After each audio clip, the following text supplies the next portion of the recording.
Hello! In this video I'm going to talk about plagiarism and citations. So what's plagiarism? How to avoid it.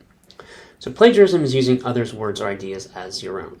And it can be great to use others' words and ideas. And in fact, you're going to be doing that in this paper because you're going to be talking about the words or ideas of some philosopher. And you may, although you do not need to at all, but you may use outside sources. So you may be using others' words or ideas. The key is you need to not use them as your own.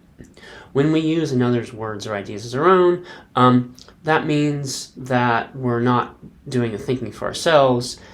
What is the cost of that? Well, in this context, in an academic setting, that means you don't think about the material, you don't think about how to express your own ideas in your language, you don't develop your own ideas. And the point of writing a paper is to do all of that. So if you plagiarize, then you lose all those benefits. And given that there's no plagiarism rule, which there is, plagiarism is not allowed, then plagiarism then is unfair to other students. So if someone plagiarizes, then they're getting an unfair benefit relative to another student.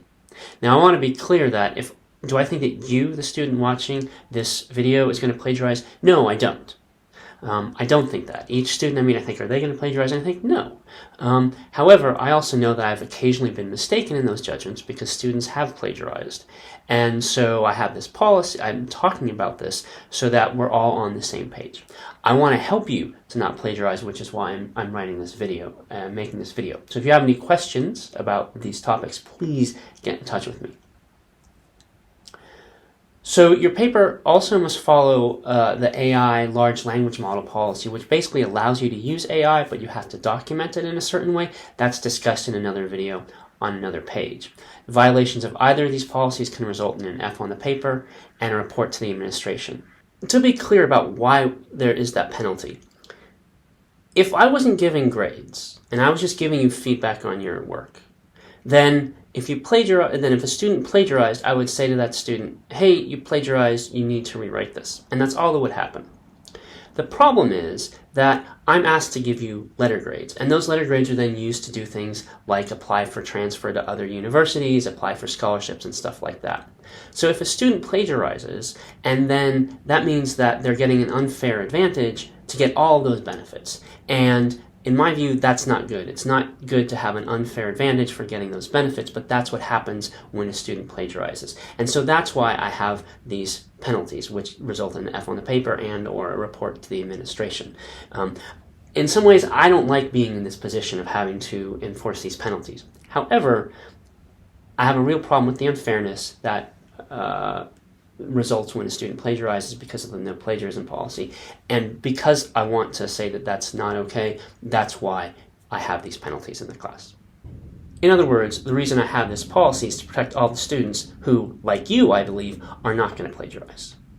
So I want to talk for the rest of this video about what plagiarism looks like in a little more concrete detail, and then how to avoid it by citing. So let's first look at some examples of what would be plagiarism. So suppose someone decides to write a paper about utilitarianism and criticize utilitarianism, and they've read the Nozick reading, and they watch the Nozick video, and they think Nozick's experience machine thought experiment makes a good criticism of the idea that only happiness and pleasure are important. So this person, we're imagining, just takes this text. This is just words from Nozick. It's in the original article, and they just take those words and they just stick them in their paper. And there's no reference to Nozick, there are no quotation marks, none of that. Those words are just show up in the paper. And so the person reading the paper is going to think, oh, this is a really interesting idea, really original idea of this author. But that's mistaken. Those are Nozick's ideas. And so the reader has now been misled, because they thought they're these ideas that are presented in the paper as if they're the author's own, but actually they're Nozick's, and the reader is now mistaken about where the ideas come from. And I think, okay, well, let me fix this. I'll just change some of the vocabulary. So here I've taken the original passage, and I've changed where there are yellow, those are changes in vocabulary. That's not any better, because it's still lots of words from Nozick, and even though some of the other words are different, it's still all Nozick's ideas, but there's no indication that they're Nozick's ideas, so again, it's still plagiarism. Or maybe we rearrange the vocabulary. So here I've just rearranged the original pieces of this passage.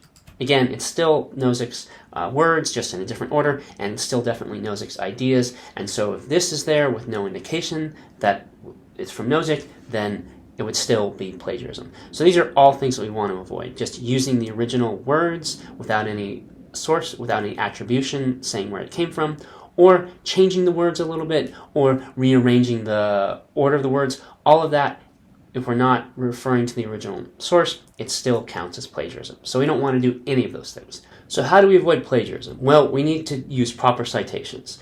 So all sources must be cited other than course lectures and slides. You don't need to cite those, but any readings from the course you need to cite, and then any outside sources you also need to cite.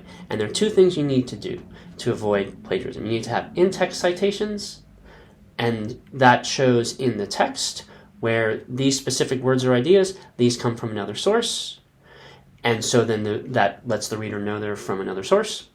And then there needs to be a works cited section at the end, and that has full citations so that the readers can find the sources. So let's take a look at what both of those look like. Looking at this Nozick again, let's look at how we could use this Nozick text. So the first thing we could just do is we could say, here's the text from Nozick, we just put according to Nozick at the beginning, and we put the page number at the end in parentheses, and we're set. Now, why does this work? Well, because we're using quotation marks, and that shows which words come from another source, so now the reader knows, oh, those things in quotation marks, those aren't the original, those aren't the author's ideas, they're coming from another place. Those specific words came from somewhere else.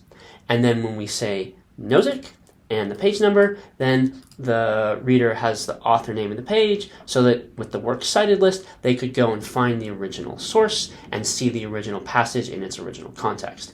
And with all of that, the reader has everything they need. They know the words are not and ideas are not your own. They know whose they are, and they could go and find them if they wanted to, if they also had the works cited page. We could also, instead of putting according to Nozick at the end, put in parentheses at the end of the sentence, Nozick, 645, same information. We could also do this. We could say Nozick thinks that, and now we're sort of, after that, we're using some of his words and ideas there, but not really. There's a lot of changes to them we've made, but the Nozick thinks that. So we don't put it in quotation marks because we're not using his strict words.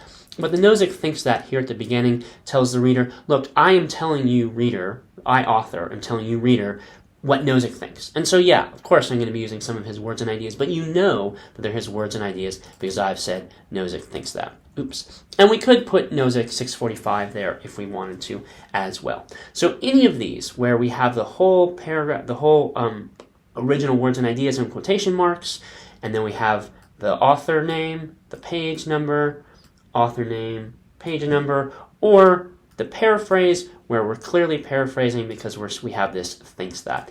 Any of those are fantastic ways that you could use Nozick's words and ideas, and it would be very clear that they were his words and ideas and you wouldn't be presenting them as your own. So these are great ways that you could avoid plagiarism. The second thing your paper needs to do to avoid plagiarism is it needs to have a works cited list at the end. The in-text citations, the citations that occur in the text, don't provide all the information. And in particular, so this says there's this book by this person Nozick, and there's this thing on page 645 or whatever page it is, but which book or journal or article or website or what, like where in particular, right? So the works cited list at the end gives the full information. So it says, well, there's Nozick, the author's name, first name is Robert, here's the book, and here's who published the book and when. And the key thing is really, here's the name of the book. So now the person using, if they see this and they see this page number, if that's the correct page number, then they can go and look that up in this source. So the works cited list gives the full citation information for all the sources so that if the reader wanted to, they could follow up any of the quotes in a paper to see, okay, well, where were they? What more did the author have to say about it? And so on. So this provides the full citation information. So how do you get the full citation? So in your paper, for all the sources that you use, you need to have an entry in the works cited list. Except you don't need to do that for the course slides and lectures, but all the course readings need to have that and any outside sources. So where do you get the full citation information? Good question, and there is an answer. So on this page, at the bottom, there is full citation information for all of the course materials. So Darwin, Mill, Nozick. So if you're writing about utilitarianism and the experience of machine criticism of it, you need to include the utilitarianism citation for Mill and the Nozick citation as well. But you wouldn't include anything else because you weren't citing those other sources. So you include all the course readings that you're using, but none of the course readings that you aren't using. What if you use sources from outside of the course, which course materials? Totally fine, not necessarily totally fine. How do you do that? Well, you go to this Noodle Tools link. So let's take a look at that. But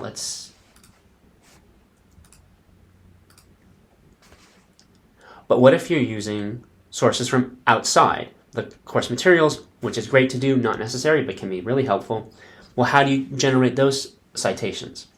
So you're going to go to Noodle Tools, which is linked here, and it's going to make them for you. So first thing you need to do is you need to select a list style. On the one hand, I don't care, but to make the list consistent with this, those citations for the course materials, click on MLA. Then you click select a citation type. So a database, a journal, a book, a magazine, a newspaper, a website, whatever it is. So if it's a YouTube video, you could audio podcast, video podcasts, all sorts of stuff in here. But let's say it's just a book. So you click create citation, and then there's all these information here. So you'd put in the author's name, you'd say that they're an author, you'd put in the book and other information, and then you click save.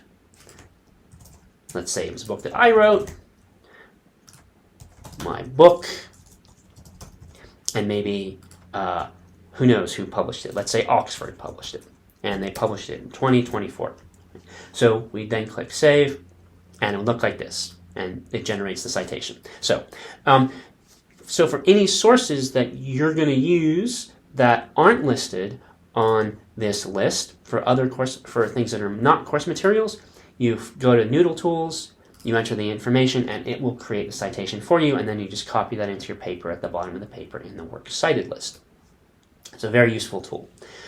LBCC also has some helpful pages on how to cite. This library guide for citations has a link to Noodle Tools and more information about citations, and this links to a document that talks more about quoting and paraphrasing, how to make sure that the in-text use of others' words and ideas is correct, and so that it's clearly attributed to another author. So on the one hand, it is your responsibility as the author not to plagiarize. This video and the associated resources have given you a lot of information about how not to plagiarize, and it's your job to make sure that you don't.